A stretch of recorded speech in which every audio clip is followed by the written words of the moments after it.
Alors, ils sont trois, ils sont toujours tirés à quatre épingles et ils ont vendu 800 000 albums de Forever Gentlemen. Mesdames et messieurs, Garou, Rock Voisine et Corneille!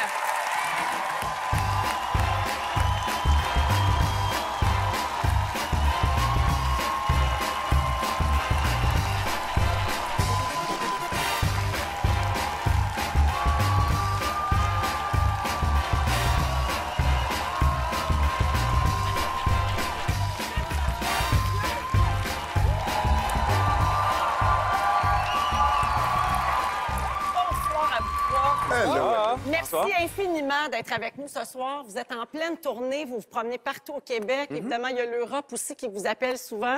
On est vraiment très, très chanceux de vous avoir attrapé à peu près le seul soir où vous n'avez pas de spectacle. Franchement, oui. Oui, vraiment. Le soir qu'on aurait passé devant la télé, on le passe dans la télé. Oui, exactement. Puis vous avez aussi, vous nous avez accordé quand même pas mal de temps parce que vous avez accepté tellement gentiment d'interpréter une chanson en ouverture d'émission. Oui, on avait ce message à passer aussi. Oui, on vous laisse cette belle douceur-là pour commencer l'émission de ce soir. Donc, vous êtes super généreux, les gars. Je voulais vous dire vraiment merci beaucoup. C'est vraiment fantastique. C'est un phénomène ce qui se passe avec le concept de Forever Gentlemen. Je l'ai dit en vous présentant 800 000 albums vendus. Il y a un disque platine ici au Québec. Nous, on a juste un album pour le moment. Pour le moment. Pour le moment. Ouais. Donc, ça sent peut-être Un album pour les mamans. Pour vous trois, là, qui avez chacun vos carrières solo respectives, très chargées, très impressionnantes, est-ce que c'est un peu comme la récréation de faire ce projet-là? De faire sur scène, de partager la scène à trois, ça nous enlève énormément de pression. Exactement. Puis surtout, on se rend compte que c'est magique. Le 3, là, c'est vraiment magique parce que tu te retrouves où on peut faire de la dérision, on peut niaiser. Vous autres, vous êtes juste deux, c'est moins hot. Mais, mais pour vrai, on niaise sur scène comme chanteur, puis bon, le monde nous connaît nos carrières, donc ils pourraient trouver ça déplacé, mais ça passe. Non, ça passe assez bien. Tellement le fun. Vraiment. Puis c'est le fun. C'est vrai que ça nous libère c'est ça, c'est que vous devez être, je sais pas, moins nerveux quand vous montez sur scène. C'est sûr. Parce qu'on a l'impression que c'est comme un party. Là. C'est normal, mais je te dirais que 50 du show est écrit, mettons. Là, on a des guidelines quand même. Puis le reste, il y a des soirs que... Mais plus ça va, moins qu'il y en a d'écrit. C'est écrit spontanément aussi. Parce que ça n'a pas été... On va prendre quelqu'un qui nous écrit des textes et tout ça. On a fait ça entre nous autres. Puis on a juste placé quelques affaires, mais c'est venu spontané. Puis on ne joue pas des rôles. Non. C'est-à-dire qu'on a vraiment pris chacun de nos personnalités. On les a brassés un petit peu. C'est-à-dire qu'on pousse toujours... Il y en a deux qui poussent à... Mais les personnages ont évolué. Oui, c'est ça, disons. Les personnages on fait évoluer. En coulisses, tout le monde s'entend pour dire que votre camaraderie est très sincère, est très vraie. Donc, parce que des fois, la chimie, c'est forcé. Vous avez tous... Je sais pas si elle est sincère. Ils ont dit ça pendant qu'on était enfermés chacun dans notre loge. Non, mais je vous ai c'est vrai que ça a été facile. Non, c'est vrai que ça a été facile. Parce que des fois, la chimie, là, ça peut être forcé. Vous avez tous fait des duos avec d'autres gens. Vous en avez fait plein. Des fois, c'est pas facile. Mais là, on dirait que ça coule de source. C'était la seule façon de faire en sorte que ce projet fonctionne. Sur papier, moi, je dis toujours que sur papier, ça devait pas fonctionner. On devait durer une semaine, puis...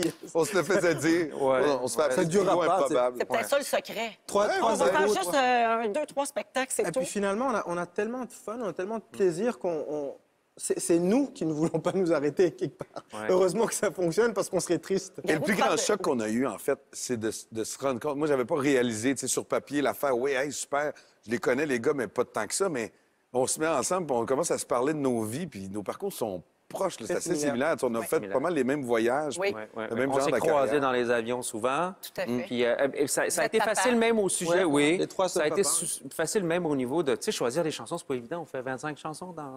Puis là, ben non, moi, je vais faire celle-là. Tu sais, on aurait pu Mais est-ce qu'il y a un chicaner. boss Même pas. dans les trois? Y a-tu un boss? Parce qu'à 3, ça en prend un. Non, il n'y a Il pas n'y a vraiment. personne qui tranche. Non. Non, parce que, comme par magie, pour le choix des chansons, par exemple, chaque chanson a choisi chacun de nous trois. Ce que je veux dire, c'est que les chansons que Garou voulait faire, nous, on ne voulait pas le faire parce qu'il les faisait mieux que nous, de toute façon.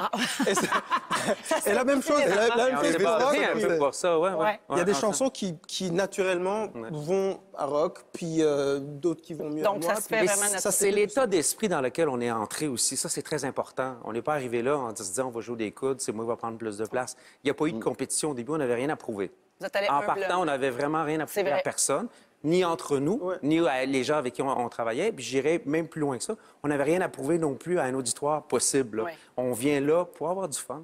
Puis ça a marché. Je pense que c'est une des raisons pour laquelle ça a marché aussi rapidement. C'est qu'on n'avait pas d'attente extrême et très précise par rapport à nos rôles Je dirais aussi un petit peu de talent et un peu de charisme sur scène, mais ça, c'est juste moi. Là. Je peux peut-être me tromper. Là. On va dire merci. On va dire merci. Juste moi. C'est gentil. Merci beaucoup. Garou parlait de vos parcours qui sont similaires. Moi, j'ai l'impression de l'extérieur que vous avez passé une grande partie de vos vies dans vos valises. À quel moment ou dans quelle situation vous vous sentez vraiment comme « Ah, là, je suis chez moi. Là, je suis bien. » La famille, hein. Nos familles Oui, qui à la sont maison, ici. ça, c'est sûr. Nos familles qui C'est sont toujours S'arrêter la famille ce à la soir, maison. notre journée de congé. Oui, mais finalement, C'est ça. on aurait pu être Vous pouvez pas en ensemble. parler, mais... Ouais, mon fils avait sa Comment première on fait pratique à de l'extérieur? football. Je serais pas là pour le voir à la maison. Ah, là, mais tu manques. bon, Oui, c'est ça. C'est ça. Ouais. Il y a la culpabilité, ça C'est touche pas ça, juste les absolument. mamans. Ça Mais touche la les papas. vraie maison, c'est clairement, moi, ça me fait rire parce qu'il y a beaucoup de monde qui disent, ouais, mais on sait bien, ça fait des années que tu habites en France. Ouais. Jamais eu l'intention d'habiter en France. Mais non, Aucun de J'habite nous au Québec, la maison, n'a c'est jamais le Québec. vraiment vécu en France. Oui, c'est fou la perception qu'on a de Ouais. l'extérieur. Ouais. Puis Ben, c'est- c'est un peu normal. Ça vient C'est avec parce le qu'on succès. travaille. Ouais. Les garçons, je vous ai dit, en vous invitant ici ce soir, que je vous lancerais un défi. Ah oui. Je voulais, OK, c'est je vais l'expliquer dans quelques secondes. Juste avant, je veux mentionner à tout le monde que la tournée de Forever Gentlemen se poursuit avec ces trois gentils messieurs. Et c'est presque complet partout parce que c'est vraiment un succès formidable.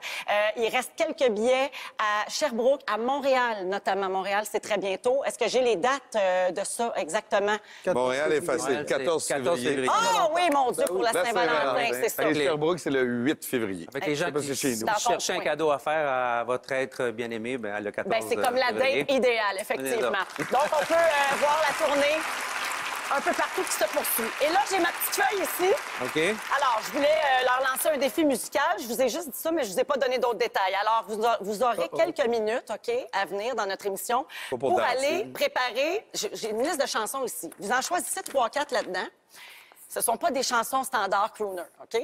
Mais vous me rendez ça, crooner, rat-pat, swing, chagalag, Wendy Joel, jazzman. Swing, comment? Swing, chagalag, Swing, Wendy Joel, chagalag, jazzman. OK. Vous êtes capable de me faire ça, donc je vous On donne a la des bons liste musiciens, ici. ça devrait être pas Oui, pire. vous avez amené une partie de vos musiciens avec Ouais. vous autres, votre chef, Danny Roy. Donc, je vous confie ça. Vous allez vous jaser ensemble. Oh boy. Vous nous montez un petit quelque chose, puis vous nous revenez avec ça tantôt. C'est bon? Rat Pack OK. Style. Vous avez compris ce que je veux C'est dire? déjà fort, je trouve. Donc, je vous attends tantôt. On se retrouve un petit peu plus tard avec Forever Gentlemen.